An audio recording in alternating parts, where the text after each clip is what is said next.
morning to everyone. It's good to be here gathered with all of you. Good to have visitors with us. We appreciate your presence here.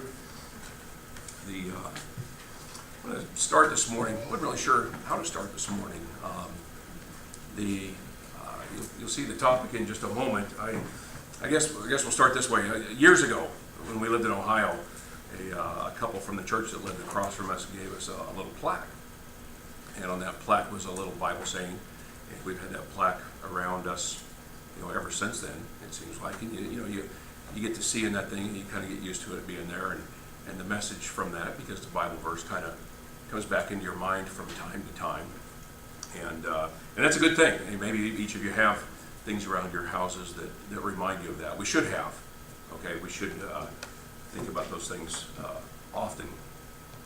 But one of the things that from this plaque that always comes back into mind is from the book of Joshua, chapter 24. I think all of you will recognize it when I read it. This is near the end of Joshua's life, and he's talking to the people of Israel, and he's gone through their history, and this is the things that have happened to us. And then starting in verse 14, he says, "Now therefore fear the Lord, and serve him in sincerity and truth, and put away the gods which your fathers served beyond the river and in Egypt, and serve the Lord. And if it's disagreeable in your sight to serve the Lord, choose yourselves today whom you will serve, whether the gods which your fathers served, which were beyond the river, or the gods of the Amorites in whose land you are living. But as for me and my house, we will serve the Lord." That goes on there. There's important stuff to follow. I'd encourage you to go back and read the rest of it. But it was about making decisions, and that's what he was trying to get them to do. And so we're going to talk about making decisions. And as we go into this, I think that trying to decide, making a decision about how to approach talking about making decisions was something that kind of filled my mind over the course of the week. But among other things, the Bible is a book of historical accounts of mankind's beginning and things that happened to people. It's not a comprehensive of all history of everything that had ever happened, but it is a history of things that happened to God's people and people who weren't God's people, and it was recorded for us to understand. He wants us to understand things that happened. We'll talk more about that in a little bit. But he wants us to understand his power and his consistency of purpose and his intent and how that unfolded through time. And we need to understand the Bible in that way. There are times that he's going to teach through some pretty direct statements, and we've talked about statement, command, example, necessary inference, and those are important things. And sometimes it's very, very clear. And an example of that, turn over to the book of Luke, if you will, chapter 9.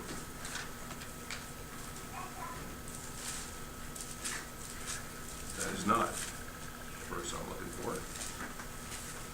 34. Oh, yeah, it is. Chapter 9, 34 and 35. And this is on the Mount of Transfiguration, and picking up the middle of the thing, but Peter has said, "Hey, I'll build some tents for you guys because this is going to be really great." And while Peter was saying this, a cloud formed and began to overshadow them. They were afraid as they entered the cloud, and a voice came out of the cloud saying, "This is my son, my chosen one. Listen to him." Well, that's a pretty direct statement that God has made to them. Listen to my son. See what he has to say. Yes, you had the law and you had the prophets, but now listen to my son. Pretty tough to misunderstand that, isn't it? There's no gray area in there, okay? It is very, very clear. And so sometimes those direct statements are out there and they cannot be misunderstood. Other times he teaches through examples. What have people done in the past that met his approval? And what have people done in the past that did not meet his approval? We are meant to learn from those things. He wants mankind to learn, okay? Animal kind does not have a moral compass implanted into them. They don't have a standard of behavior by which God is going to judge them as either being successful or a failure in the things that they do. Instead, he kind of programs a nature or instinct into them. They act according to that instinct, and that's what we expect of them. And we can sometimes train that instinct. We get a new puppy, we teach them to go in the paper, right? So we can train that for our purposes, but If they don't go on the paper, is it a moral failing on their part? No, it's not. It's not. Mankind is different than animal kind. Okay? God did give us a moral compass that we are supposed to act upon. And it's a moral compass that's strong enough to control our instincts, because we also have instincts. Okay? But God's given us a moral compass that says there are things I don't want you to do. And that moral compass is strong enough. We may not always be successful. In fact, we're mankind. We're not always successful. But we still, that moral compass still exists. And we have to, we act on that. And we have to train that moral compass too. Because we cannot know in and of ourselves what it is that we ought to do. So we try to train that because we are going to be held accountable for our actions. You do not have to turn there, but let me turn over to 2 Corinthians chapter 5. I'll read verse 10 very quickly. This is something that you're all familiar with. For we must all appear before the judgment seat of Christ, that each one may be recompensed for his deeds in the body according to what he has done, whether good or bad. Okay? But God doesn't just leave us out there to find our way. I mean, there's some grasping in the dark. There's no question about that. Okay? But there is light out there if we will look for that. And the question is, how is that training carried out? You know, we do things with our children. We do things as adults in Bible classes and things like that. That's all part of that training. In our business schools, one of the popular ways is something that they call case studies. If you've been in college, you understand what a case study is. They kind of save it for what I would call, or what they call the capstone courses, kind of at your senior year, where you put together. I'm a business student, and so we would put together the advertising, we would put together personnel, we would put together accounting, we would put together whatever else was out there, and try to study what a business had done, something they'd gone through in real life, okay, and what was a success and what was a failure, and figure out why was it a success, why was it a failure, how did the managers decide to react to a threat. That's what we would study in these case study sorts of things. And really, aviation safety and engineering are all patterned on the same sort of ideas. If you're following the news lately, you know that Boeing lost a couple 737s. And close to 300 people, I think, were killed altogether, and that's a tragedy. But you can bet people are working around the clock to try to figure out what happened and why. How can we avoid that? And why is it we didn't spot it to begin with? That's the real question when it comes down to this. Why wasn't this avoided to begin with? Okay. What went wrong there, and how can we avoid that problem next time? Now, as an accountant, I kind of hated case studies. I wanted numbers. Give me some numbers, and I will compute the numbers, and it's nice and easy. Case studies, you typically have to get together in a group, and I hated doing group work because there were some people in the group that didn't do the work, and you ended up having to pick up the slack for them. So I always wanted the numbers. But when I started teaching, what did I find myself doing? Using case studies, and even creating case studies from my own experience, because there were certain things that you just can't teach with numbers. Okay. And so the case study helps us understand maybe the nuances of a situation so that we can build on that and get the point across. I better catch up on some slides here. Try to in the world's slowest computer. So right now we're kind of talking about teaching and learning and case studies as a method of learning.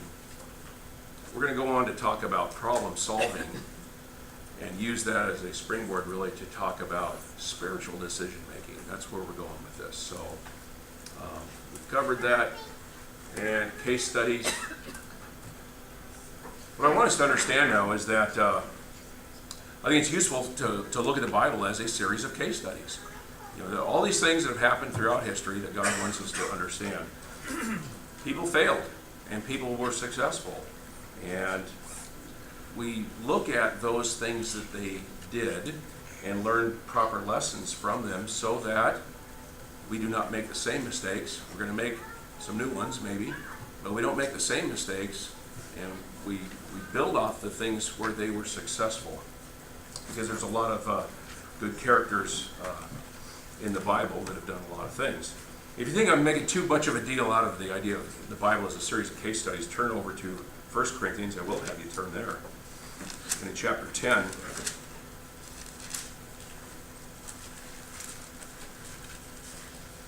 let's talk about what Paul had to say to our brethren in Corinth. For I do not want you to be unaware, brethren, that our fathers were all under the cloud, and all passed through the sea, and all were baptized into Moses in the cloud, in the sea, and all ate the same spiritual food, and all drank the same spiritual drink, for they were drinking from a spiritual rock which followed them, and the rock was Christ. Nevertheless, with most of them God was not pleased, for they were laid low in the wilderness. Now these things happened as examples for us, that we should not crave evil things as they also craved, and do not be idolaters as some of them were. As it is written, the people sat down to eat and drink, and stood up to play. Nor let us act immorally as some of them did, and 23,000 fell in one day. Nor let us try the Lord as some of them did, and were destroyed by the serpents. Nor grumble as some of them did, and were destroyed by the destroyer. Now these things happened to them as an example, and they were written for our instruction, upon whom the ends of the ages have come. Therefore let him who thinks he stands take heed lest he fall. So as Paul is writing to our brethren in Corinth, some of them are Jews and some of them are Gentiles. Now the Jews, when they heard him start off with this and said, our fathers, they would understand their fathers, okay, their physical fathers, their ancestors who Paul is referring to. And he's clearly talking about them escaping Egypt. And the Jews would have understood this. The Gentile Christians were not descendants, okay? But they could have still understood what Paul was talking about by seeing these people who had crossed the Red Sea really as spiritual ancestors of a sort. And so the lesson would have worked for them as well. Paul's primary point of this really is in verse 12. Let him who thinks he stands take heed lest he fall. And we've talked about that a number of times. Part of the lesson of that, take heed lest you fall, we need to understand that God's favor rests on those who are faithful. Okay? God's favor rests on those who are faithful. That's part of what he's trying to teach. Paul's got a secondary point, though, really in verse 11. And it's where we are going to be most interested today. Now, these things happened to them as an example, and they were written for our instruction, upon whom the end of the ages have come. So what happened to them is an example. They're written down for our instruction, okay, to teach us, so that we can learn from what happened to them. That's the point, and that's why I kind of look at the whole Bible, much of the Bible, as a series of case studies that are worth looking at, so we can learn the right lessons. Now, could we be saved? Okay, could we be saved? Could we understand God's plan of salvation and know how to be obedient in baptism if we did not have the Old Testament? This is something all of us probably should have thought of, have thought of over time. Without the Old Testament, could we understand what has gone on enough to be saved? I think we probably could. Okay.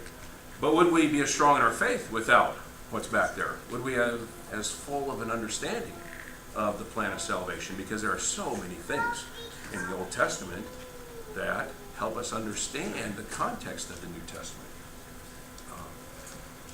So, when we talk about the new law, we imply the thing about the old law. Would the word new law even have any meaning if we didn't have the Old Testament available to us? Okay, I don't think it would. We would kind of wonder, what are they talking about right here? And that question would always remain. There are going to be some questions that maybe always remain for us until we eventually do find them out. But again, the lessons are there, and they're written down for us to learn from. Would we have as great of an appreciation of how exceptional people in the past have fallen to temptation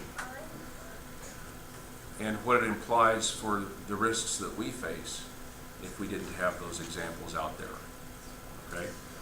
Think about Saul, David, and Solomon, just those three, and just a short minute. I mean, really, you kind of you think about their successes and their failures, and they each of those three had both of those things. If they don't convince you to take heed lest you fall because of the problems that they had and their failures, then think about Adam and Eve, Nadab and Abihu, Cain and Abel, Moses, Samson. Can you think of a name in the Bible almost that didn't face, have failures except for Jesus? I mean, it really, it's quite a list of things. Paul charges the Corinthians and us to understand what is in those examples for our learning. Okay? They're written for our instruction. So if you're biblically literate, when I say David and talk about failures and successes, you think about things occur to you. Okay? You get kind of a flash glimpse of the sorts of things that I'm referring to when I talk about David's failures or Solomon's failures. I don't know if flash glimpse is a thing, but I think you know what I'm talking about, right? So the important thing is, how are those things applicable to me? How are they applicable to each one of us? Because that's what we've got to learn. If you're still trying to figure out what it is I'm saying, these are examples where the Bible very clearly says, do not commit adultery, okay? And do not murder, okay? And this is in the case of Bathsheba, David and Bathsheba. That teaching is in quite a few places in the Bible, Old Testament and New Testament. So David's life is a pretty good case study on how to behave. And it's a pretty good case study on how not to behave, okay? The things that are not to do. Both of those things are important. And we have to learn from both of those things. So as we move ahead, I want to again make the point that the Old Testament gives us examples. It also talks, there's also prophecies and messianic prophecies and other prophecies. Those things are always still out there that help bring the whole story together for us. So it's not just case studies, but those things are there so that we can understand that God's hand exists. Okay, His hand is in history, and He's active in history, and that is the kind of thing that helps us understand and be stronger in God's Word. So we're going to move away from that and kind of get into, as we talk about decision making is a form of problem solving. And so we're going to talk about just a little bit of a problem solving model. And I'll kind of go through the general idea of a model. And this is something you kind of get in any college class, or maybe even before that. And each of us kind of go through this anytime we solve a problem anyway, or should. To the extent we don't, we end up making mistakes that we shouldn't make. I'll come back and have a little bit of an example to show you just how dumb your speaker is, and then we'll kind of move on from there. So the idea of solving a problem is, first you got to define the problem. You have to know what the problem is if you're going to solve it. And so this is a matter of gathering facts, talking to people that are involved, reviewing data maybe. There's a lot of things you can do to define a problem. After we've defined a problem, we're going to kind of list mentally, on paper, whatever, we're going to list potential solutions for the problem. Okay, how are we going to fix whatever it is that's wrong? And this is kind of a brainstorming exercise that we go through. Okay, this is not a evaluate every possible solution. That's the next step. But right now we're just going to list, well, I could do this, I could do this, I could do this, I could do this. And then we start to evaluate that list of things that we have looked. So this is kind of the analysis step of the whole thing. Okay, we've defined the problem, we've brainstormed possible solutions. Now we're going to analyze the solutions to see what are the advantages and disadvantages, the pros and cons of each of these things that we might do. And then we're going to choose the thing that seems to be the best at solving that problem. And this is kind of an action step. That's where we actually go out and do something. And then we're going to, after we think we've solved the problem, observe the results and decide, did we really fix the problem? Or did we make it worse?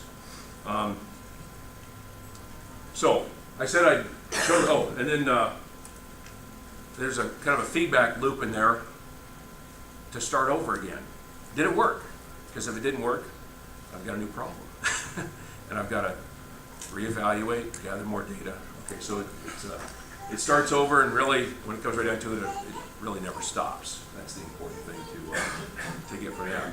Now, as I was going through this, it finally occurred to me one of the things that happened to me, and so I'm going to spend a little bit more time on this than I would maybe like to, but I really want you to understand the different steps in this and some of the drawbacks. Year and a half ago, something like that, Jonathan and I had been down to Pennsylvania. We were driving back, and when we went down, I thought one of the tires in the trailer had kind of a weird crease in it a little bit. I thought maybe one of the belts was broken. Had a little bit of a problem back there, and on our way back, it started to wobble. And I got kind of worried, so I pulled over and looked at it, and everything looked fine. But I started driving, and it started to wobble a little bit more. I thought, the tire has just gotten so far out of balance, we need to change that tire. And so I've defined the problem as being that tire, and we changed the tire, and we got it up on a jack or whatever so that we can change the tire.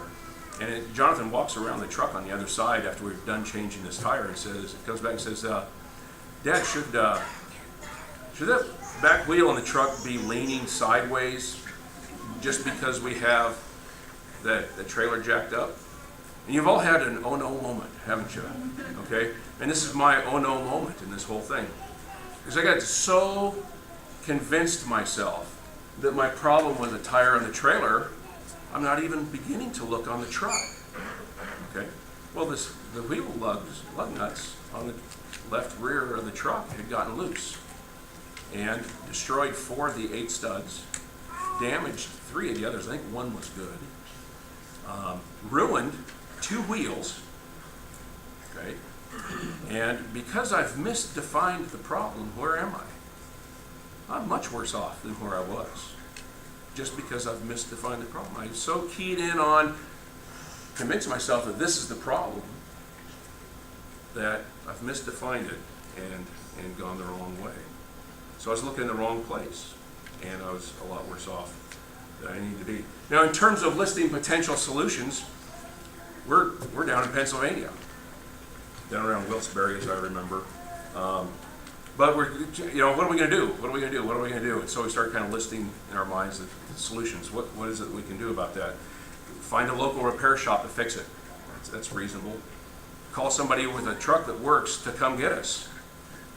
That's possible. I know 1 or 2 people that could pull that trailer. It passed my mind to go buy a new truck. Okay, we'll talk about that in a moment. Or we can, try to find the parts locally with what limited tools I have with me and tear apart an axle and wheel and everything and put new studs on there. Well, that pretty much exhausts the list of possible things that I can imagine doing in our situation. But we move on to evaluating the potential solutions and looking at it. And this is a Friday night, Friday late afternoon. What do you think? Have I got any chance of finding a repair shop with a mechanic willing to stick around? Yeah, Gary's doing this. Gary's right. Actually, Gary probably did that. Okay. And we even stopped at one place, and the guy was like, "No way, I ain't touching that." So that one was not going to work. If I knew somebody, okay, that could drive all the way down and just switch out and take the trailer back, I've still got half my problem because I've still got this broken truck down in Pennsylvania I've got to take care of. So that really doesn't solve the problem. It solves part of the problem.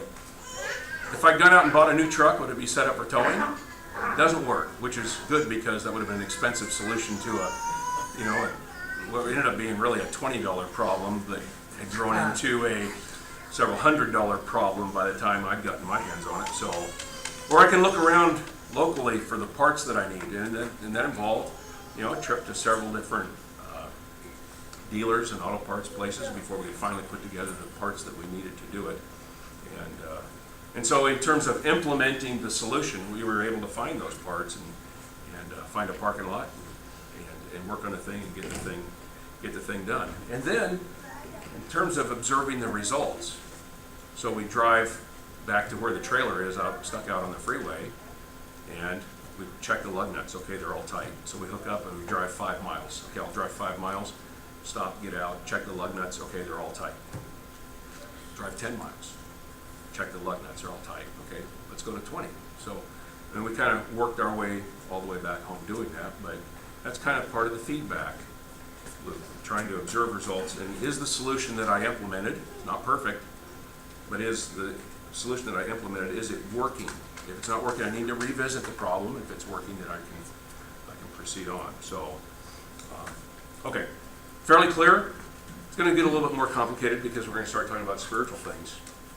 And if you don't understand what these column headings mean yet, I hope you will by the end of what we're going to cover. In a spiritual decision-making scenario or model, we've got to go through some of the same sort of things. We're talking about a problem out there, okay? And that problem can be some sort of behavior that we have engaged in or we want to engage in, some sort of spiritual question that's out there. You know, it can be just any kind of thing, but it's one of those where we've got to take spiritual things into account. A good start, I think, just for orienting ourselves as we get into this. Back in the mid-'70s, a fellow named Francis Schaeffer wrote a book called "How Then Should We Live?" How then should we live? How should we then live? I always get that. How should we then live? And he's basically making the point that, well, Jesus did come on the earth, and there are implications of that.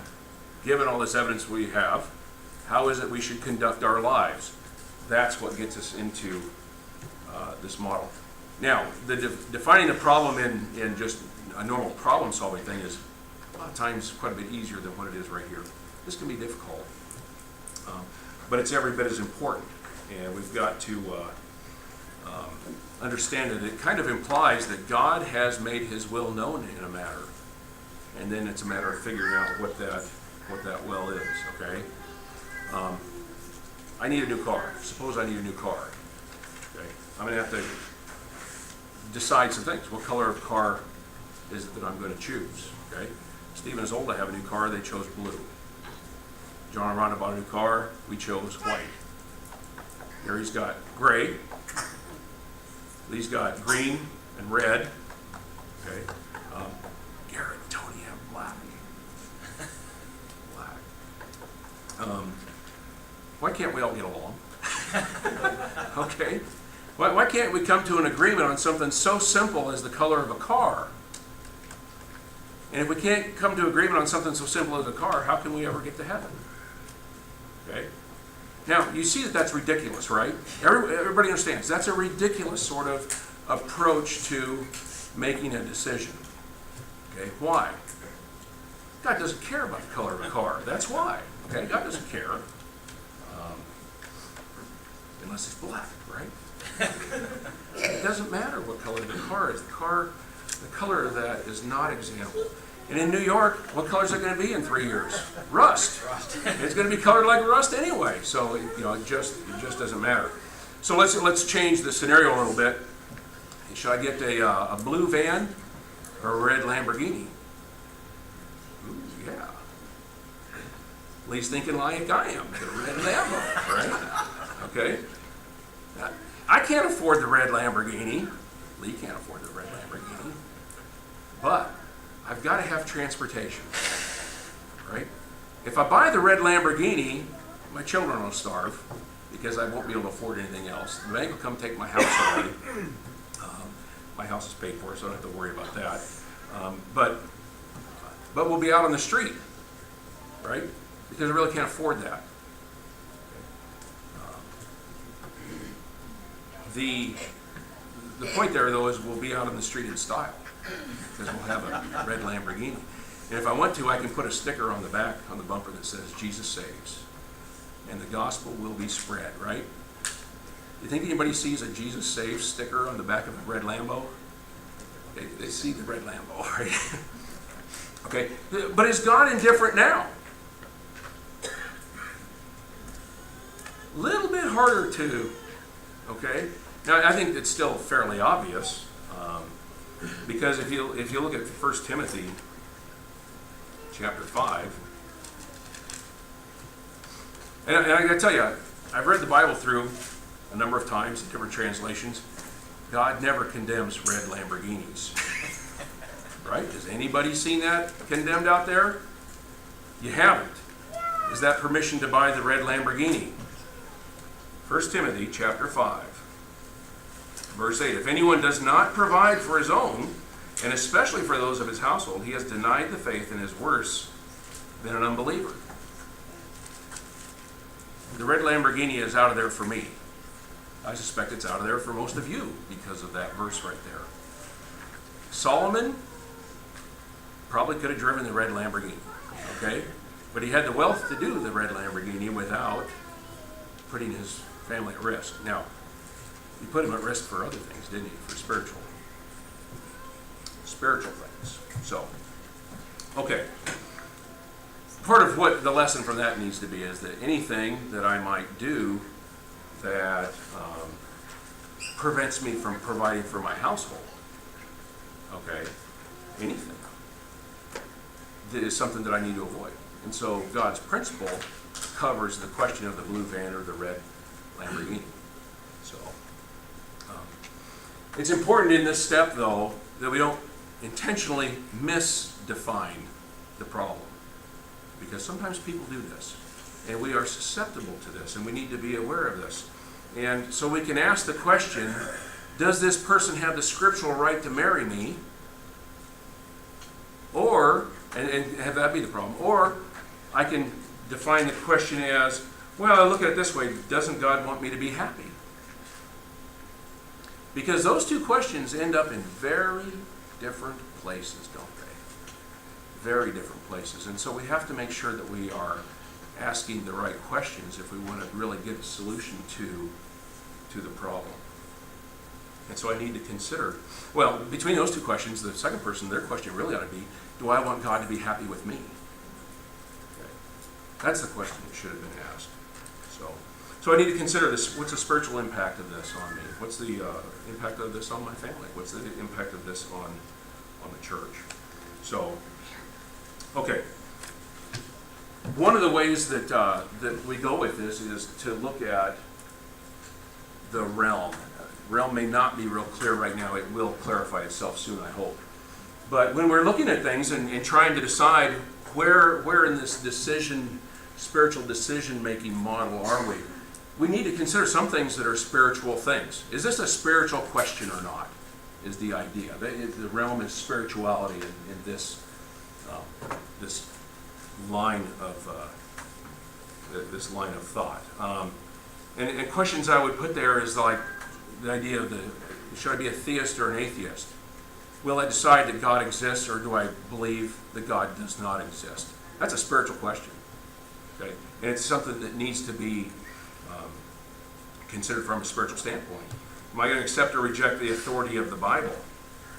Is it in the beginning God, or in the beginning not God? That's the question. And well, that's what we're going to try to solve. Is Jesus the Son of God? Now, an honest approach to that question and others is to consider the evidence that God provided. Are we going to consider those things? If you're moving down a spiritual line of questioning, God's Word needs to be discovered. How to become a Christian? Is it magic pixie dust? Yes. Sprinkled over you? No.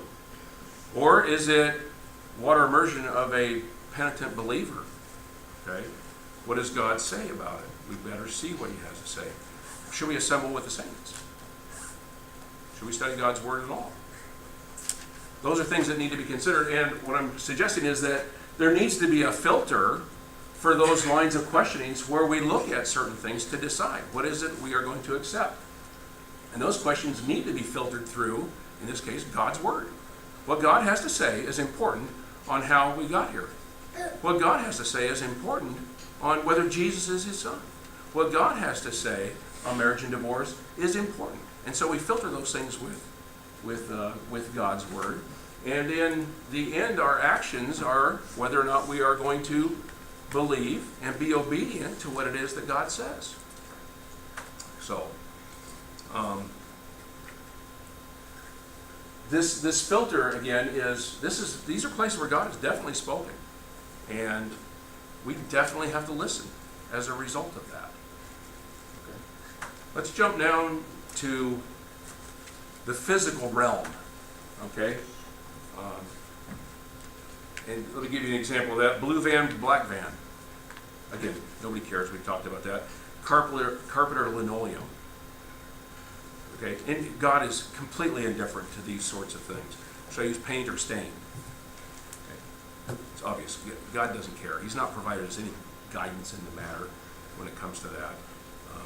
So we can proceed as long as it doesn't bring us into conflict with something that God has said. In 1 Corinthians chapter 6,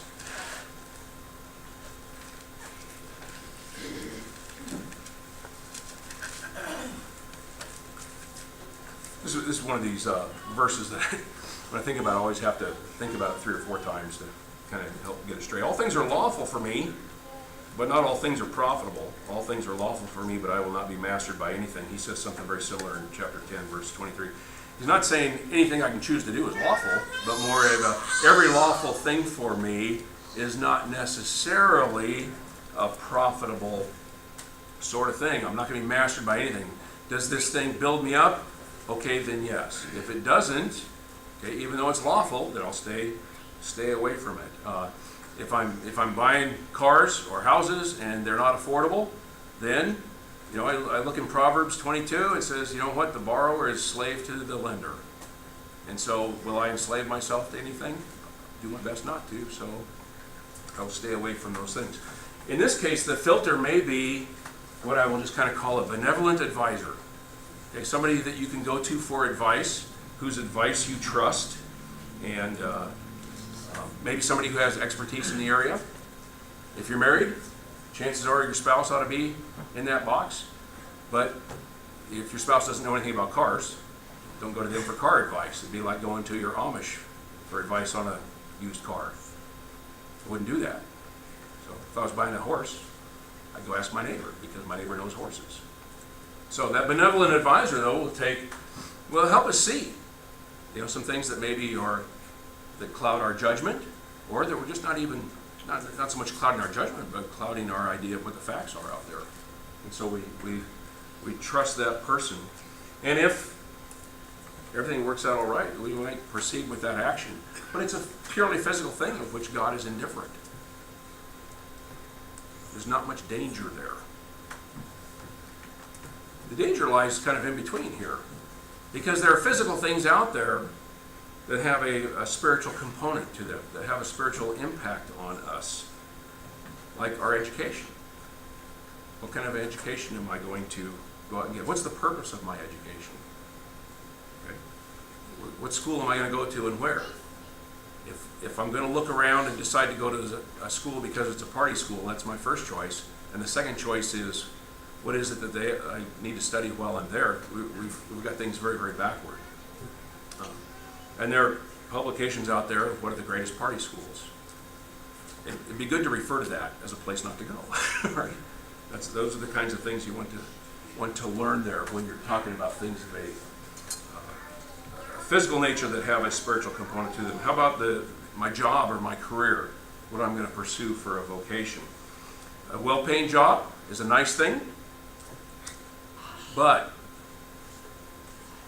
is money everything? It's not. Is making a lot of money compatible with being a Christian?